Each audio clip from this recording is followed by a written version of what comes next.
Welcome back to Comedian MTG. We've got a really special one today. We're talking about one of the craziest new commanders that has come out in quite some time. I feel like a part of me is like really afraid of exaggerating with this commander, but I legitimately think we have what could be like a Nadu level power in the command zone for this commander. Maybe it's hyperbole, I don't know, and maybe nothing's going to come close to how bad Nadu came out of the gates. But this commander seems absolutely busted, and I think we're going to break it down here today and just talk about this commander.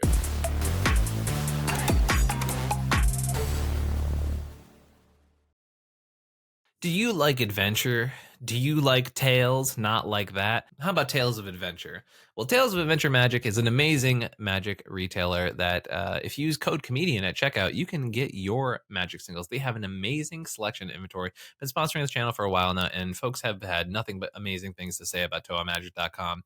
Plus, if you're going to any major magic event, including Command Fest, Magic Cons, Star Cities, a lot of events like that, Toa Magic will almost always have a presence at those events. So check out doughtmagic.com and you can actually order things online and pick them up at their booth for live pickups for events. So really cool stuff from Toa Magic. Love working with them. Use code comedian at checkout to get a percentage off your order. So it's Hashaton Scarab's Fist.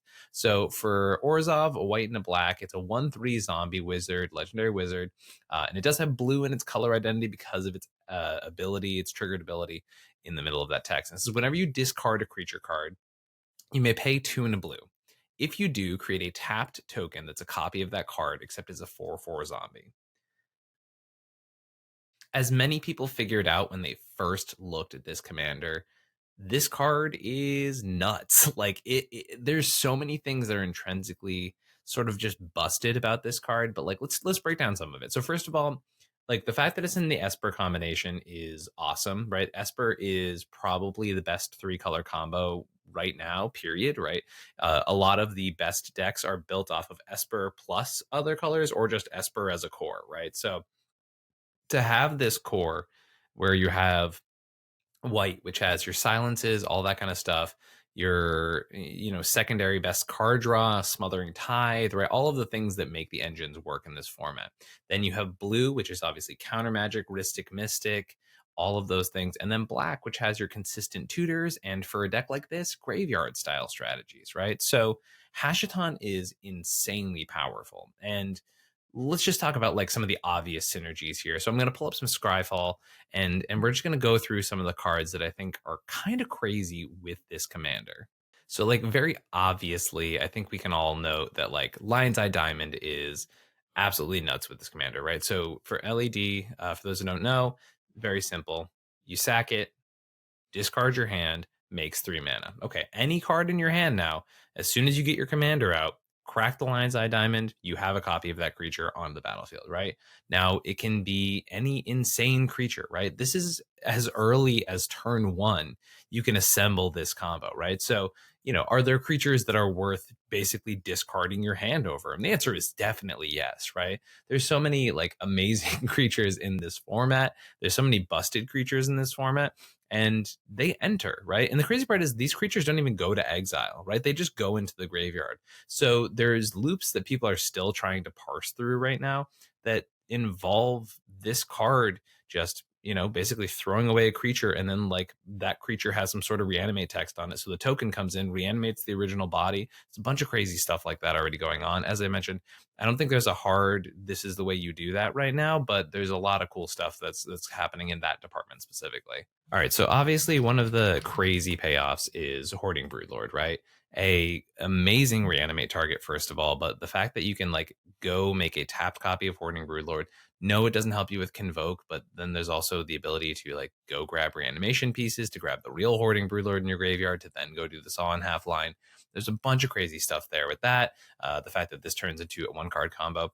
Now you may be thinking to yourself like, how are we getting these discards, right? One that a lot of people have already sort of talked about a ton is Tortured Existence, right? For a black, you discard a creature card to return a creature from your graveyard to your hand. Now, obviously, you can't discard a creature to then bring itself back from the graveyard because you need to target as part of the activation of this ability. But if you have two creatures, for example, that for some reason are like netting mana when they come in, for example, something like a Palinchron or whatever it might be, right?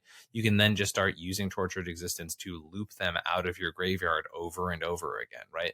This card is able to absolutely go bonkers with this commander. And the fact that it has recursion as well as discard stapled into one thing, that's how you start to make crazy loops happen. And once again, the very fail case on this commander, right, is that you get some sort of free discard outlet, right? So let's look at some other things that just allow you to discard very cleanly. Modern Horizons 3's Psychic Frog, right? Discard a card, just stapled there in the middle of the card. Just a free ability to go, boop, pitch this card out of my hand. And with your commander out, that means at any point, you can make a uncounterable 3 mana version of any creature, right? So, for example, if you've managed to get sneaky somehow and exile your library, like you fired off a Tainted Pact in response, and you're like, oh, hey, let me, Tainted Pact, I'm going to go try and find an answer to something. Exile my whole library. Okay, cool. Discard a Thassa's Oracle, the Psychic Frog, right? Now all of a sudden there are uncounterable Thassa's Oracle's coming around, right? And there's not really much your opponents can do about that, right? Just boom, Thoracle out of nowhere. I've taken the pack to my whole library away. Not to mention, with this card in particular, you can get super stupid and cheeky, right? The fact that you can just go grab something like a Leveler, and then if you have Thassa's Oracle and Leveler in your hand, you just double discard, pay 6 mana, boom, uncounterable way to exile your whole library and win the game. Your opponents basically have to have a Stifle at that point, or else they win. It's pretty powerful to be able to do that, right? So Hashaton's definitely positioning itself to be one of those kill on site commanders. And the crazy part is, you don't even need to rely heavily on this commander, right? It's an Esper. Esper has all of the best engines. And that's the crazy part about this, right? You can just sit there behind a Rhystic, a Mystic, all of those things, generate a bunch of card advantage, and then just wait for the right moment to go, okay, play my discard outlet. Yeah, generated some more cards. Okay, cool. Hashaton, discard something that you can't stop, win the game. I mean, for goodness sakes, you can just, even the Lion's Eye Diamond combo, right? Like, just a Void Winnower. You can just Void Winnower turn one. Like, that's the craziest part about this to me, right? Is like, the floor on this card is not very low, right? If you just go like Mox Diamond, land, play my commander, play and crack Lion's Eye Diamond, here's a turn one Void Winnower plus my commander. No, I don't have a hand, but can you deal with the fact that there's a Void Winnower from turn one?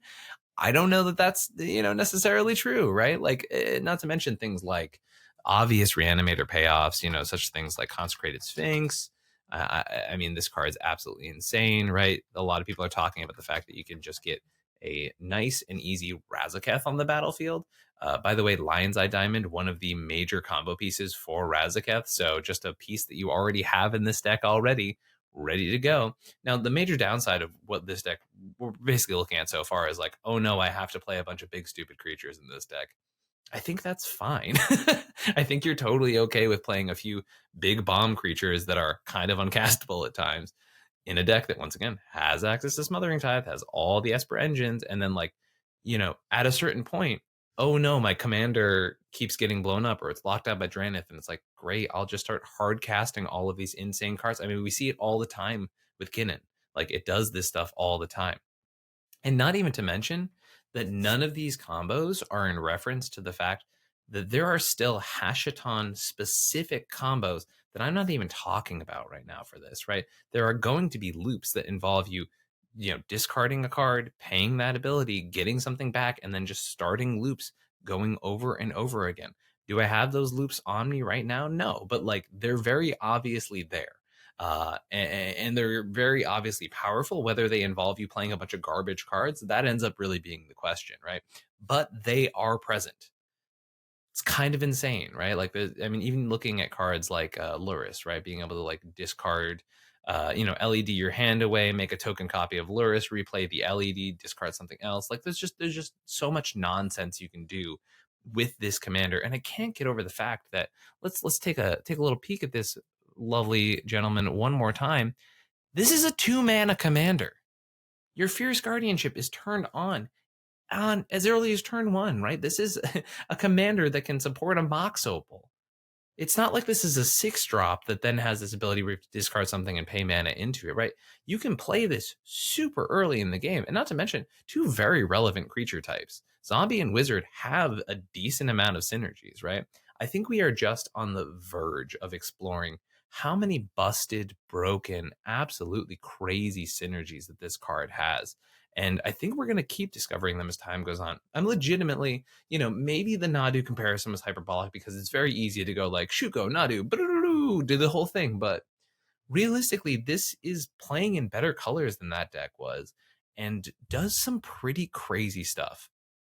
I think Esper as a support shell, I think is really the part that makes this commander nuts. Like the fact that this just basically says if you hit a discard outlet, uncounterable Grand Abolishers are on the way. That's kind of crazy. Uncounterable Ranger Captain of Eos?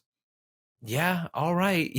Like there are so many times where the pivotal moment in certain games is having that force of will or the pact of negation or the mind break trap to stop that pivotal creature at the pivotal moment.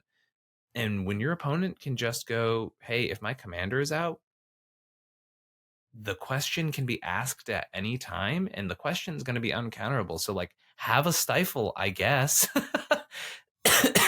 That's a big ask. That's a big ask for a deck to be able to do that over and over again, right? So I really see this deck having the potential to just leverage the fact that you're exhausting your opponents out of resources and they need really specific answers to be able to deal with it. Obviously, targeted removal is going to help to take out this commander, but it's a 2-drop. You can just keep doing this. And once again, blow up the commander 6 or 7 times. Oh no, I'll have to play my Esper Good Stuff deck that has a bunch of big bomb payoffs. Whatever will I do? And the fact that inherently not only does all of this stuff happen, right, but let's look at the fair case, right? Like going back to that ghostly pilfer or psychic frog type of argument, right? So if I'm sitting here, right, and I have a ghostly pilfer on board, right, saying I can discard at any point that I want to, right, there is nothing stopping me from just sitting on a Thassa's Oracle and a Demonic Consultation or a Tainted Pact and then just waiting. Because at any point, I can go, oh, this person put their Underworld Breach on the stack. Everybody's passing. I seem to be the only one with answers. Okay, well, use my Counterspell. Counterspell didn't work. They're going to present this win condition? Sure. Ghostly Pilfer. Discard my Thassa's Oracle. Tainted Pact in response. Or in other circumstances, right? Hashaton's on the board. Okay. Oh, this person's about to go win the game. I'm going to crack my Ranger Captain of Eos. All right, sounds great. Once again, discard Thassa's Oracle, consultation on the stack. Boom. And this is just with Oracle Consult that we're talking about for easy, simple combos, right? Not to mention the fact that once again, there are going to be specific combos for this commander. It's going to have very specific Hashaton related commandos or combos. Not to mention, once again, I can just sneak a Hoarding Broodlord in for 3 mana at any point. Like I can sneak a Hullbreaker Horror, I can sneak a Void Winnower in. Any of these absolutely busted cards that like, hey, guess what? Magic's really old. There's 20, 30,000 cards legal in this format. Take the Esper cards, identify big dumb creature that you would never want to sneak in out of nowhere. Boink, it's there, right? Like sometimes you're just gonna get got. And even on like a casual level, okay, yeah, here's my uncounterable Blightsteel Colossus. It's only 4, but like whatever, like dumb stuff like that. I guess Blightsteel's kind of bad when it doesn't have 11 power or whatever. But like there's so many stupid things that this can become, right? This can become a Peregrine Drake, become Palinchron, like just untapping all lands, making do this thing for free.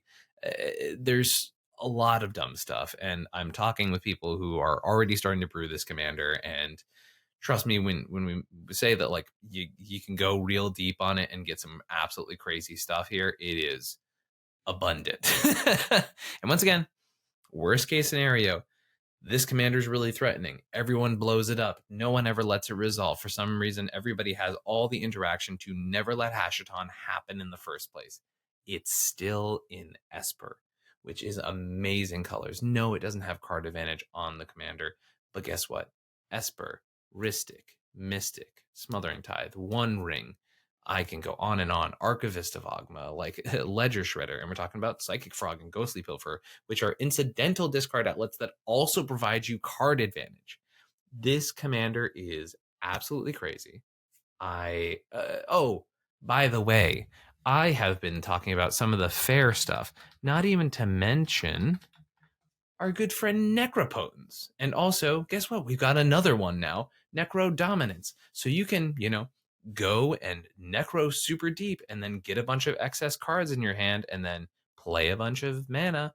Go to that cleanup step. Maybe if you have Flash, like flash a bunch of stuff in. And with all those exile triggers on the stack, you also have the ability to have Hashaton triggers put on the stack because as soon as you go to cleanup, despite the fact that you were in the cleanup step, as soon as those triggers go on the stack, you're re-put right in the end step.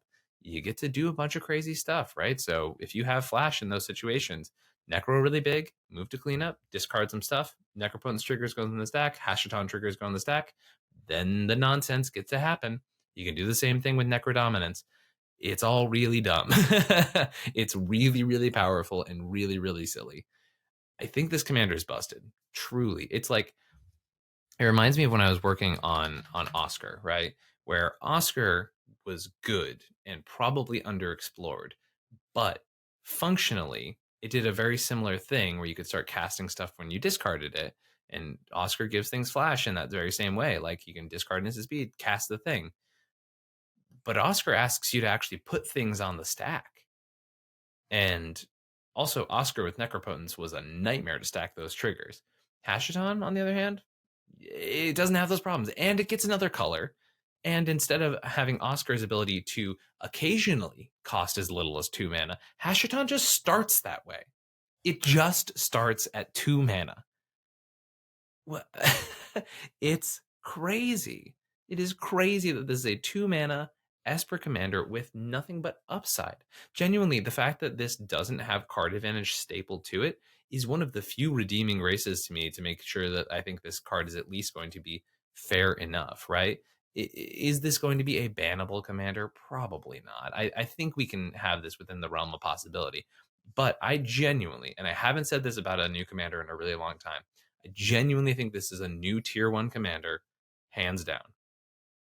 If I had to be a betting person, which I am for sure not, I would expect Hashaton, this lovely zombie wizard right here, is a new tier 1 cEDH commander, period.